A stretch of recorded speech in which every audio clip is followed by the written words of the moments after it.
জয় মা মনস্কামনা, জয় মা হ্যান্টাকালী।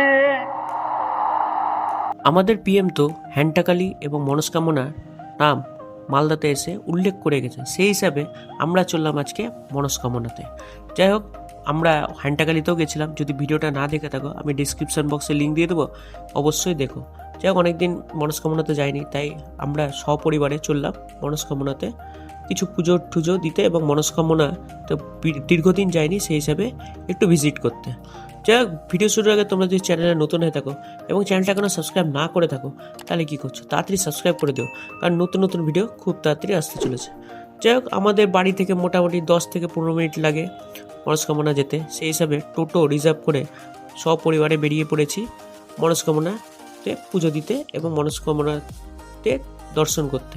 কারণ অনেক দিন যাওয়া হয়নি, মোটামুটি 1-1.5 বছর যাওয়া হয়নি, সেই হিসাবে আমরা বেরিয়ে পড়েছি। যাই হোক, প্রথমে 420 মোড়ে চলে গেছি, এবার আস্তে আস্তে স্টেশনের দিকে যাচ্ছি এবং স্টেশনের দিকে যেতেই আমরা ফাইনালি মনস্কামনাতে পৌঁছে গেছি। এই যে দেখতে পাচ্ছ মনস্কামনা, আগের থেকে একটু ভালোই হয়েছে। আগের মন্দিরটা একই রকমই ছিল, এখন রং ঠং করে একটু ঝিকঝাক করেছে, ভালোই লাগছিল দেখতে দূর থেকে। এরপর আমরা আস্তে আস্তে মনস্কামনার কাছেই চলে আসলাম এবং নেমে পড়লাম। এই যে দেখতে পাচ্ছ মনস্কামনা, আজকে রোববার ছিল, সেহেতু ভিড় ভাড় নাই বললেই চলে। শনিবার এবং মঙ্গলবার এবং বৃহস্পতিবার এখানে ভিড়ের ঠিক ঠিকানা থাকে না, এত ভিড় হয় মানুষের। তো আজকে যেহেতু ভিড় নেই, আজ তোমাদেরকে ফুললি দেখাতে পারবো মনস্কামনা কেমন এবং মনস্কামনার পরিবেশ পরিস্থিতি এবং মন্দিরের চারিদিকটা আমি তোমাদেরকে ঘুরিয়ে দেখাবো। যাই হোক, পুরোহিত ছিল, তো পুরোহিতকে প্রণাম ঠনাম করে নিলাম আমরা সবাই এবং একটু পূজা টুজাও দিয়ে দিলাম।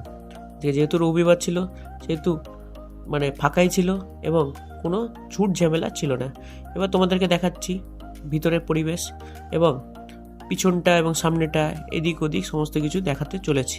কাইন্ডলি ভিডিওটা মন দিয়ে দেখো এবং ভিডিওটা ফুললি দেখো। যারা এখনও মনস্কামনা ভিজিট করনি বা দীর্ঘদিন ভিজিট করনি, কত বছর তোমরা ভিজিট করনি বা দীর্ঘদিন কেন ভিজিট করনি, অবশ্যই কমেন্ট বক্সে জানিও।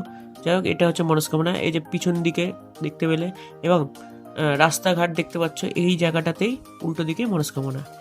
যাই হোক, এবার দেখতে পাচ্ছ এখানে আমরা এক এক করে পুজো টুজো দিয়ে দিলাম এবং পুরোহিত উপস্থিত ছিল বলে কোনো অসুবিধাই হয়নি। পুজোটাকে কমপ্লিট করলাম এবং দেখতে পাচ্ছ এই যে ঘন্টা, আমি ঘন্টাটাও বাজিয়ে নিলাম।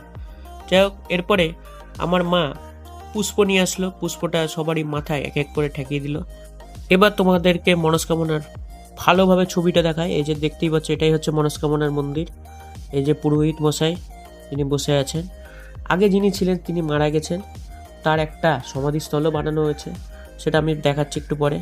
যাই হোক, এরপরে সবাইকে টিপ টিপ পরিয়ে দিল, তো টিপ টিপ পরে নিলাম। তোমরা যদি কোনোদিনও মালদায় আসো, তাহলে আমি রিকোয়েস্ট করবো একবার অবশ্যই মন্দিরটা ভিজিট করো।